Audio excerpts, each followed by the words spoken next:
Hallo zusammen, ich hatte die Ehre, die ersten 2 Stück Fleisch vom Luma Probierpaket für uns zu grillieren. Und zwar habe ich für das den Grill richtig heiß werden, die Fleischstücke auf der ersten Unterseite mit wenig Olivenöl bepinselt und anschliessend 3 Minuten grilliert. Dann habe ich sie gekehrt und nochmal 3 Minuten grilliert. Gegen Schluss ein Stückchen Butter drauf, vergehen, klein einpinseln, ab dem Grill nehmen und dann in Alufolie einpacken.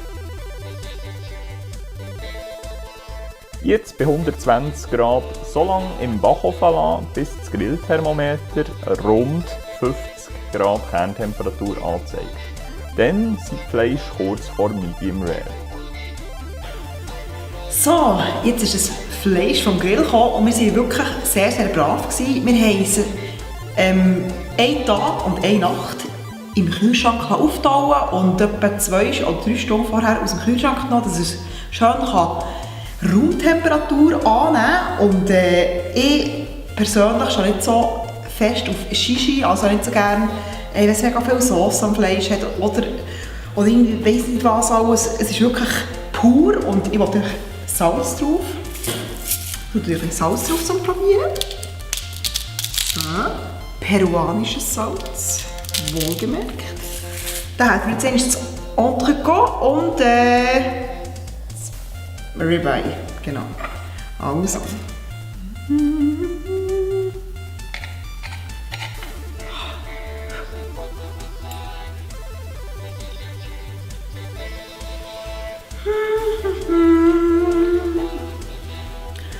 Also da kann die Butter gleich einpacken, weil das ist zarter. Oh mein Gott. Der Hammer. Vor allem der Fleischgeschmack.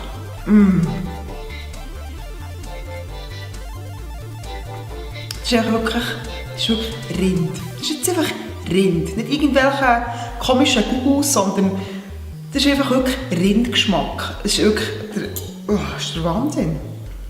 So, dann haben wir hier noch das Ribeye. Und wichtig ist einfach für mich persönlich, ich habe es wirklich nicht so gerne, wenn es dünn ist. Also, ich finde es mega schade, wenn man ein Steak hat oder so und es einfach wirklich zu totgebraten ist worden. Also wirklich einfach dünn.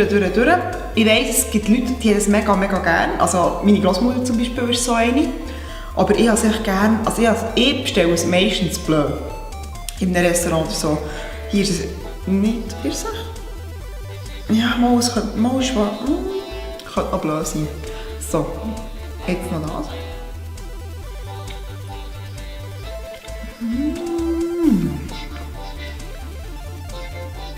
Das Lustige ist, hier sind die Röstaromen ganz anders, weil du noch mehr Fett dran hast. Und das ist natürlich auch mega fein.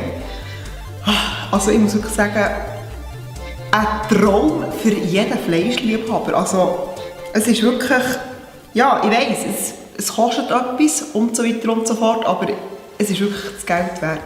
Weil du merkst einfach, dass die Qualität extrem hoch ist und ich kann euch das mal empfehlen, das zu probieren, auch die gerne Fleisch haben und ich verziehe mich jetzt ab den Esstisch. Bis gleich. Merci nochmal.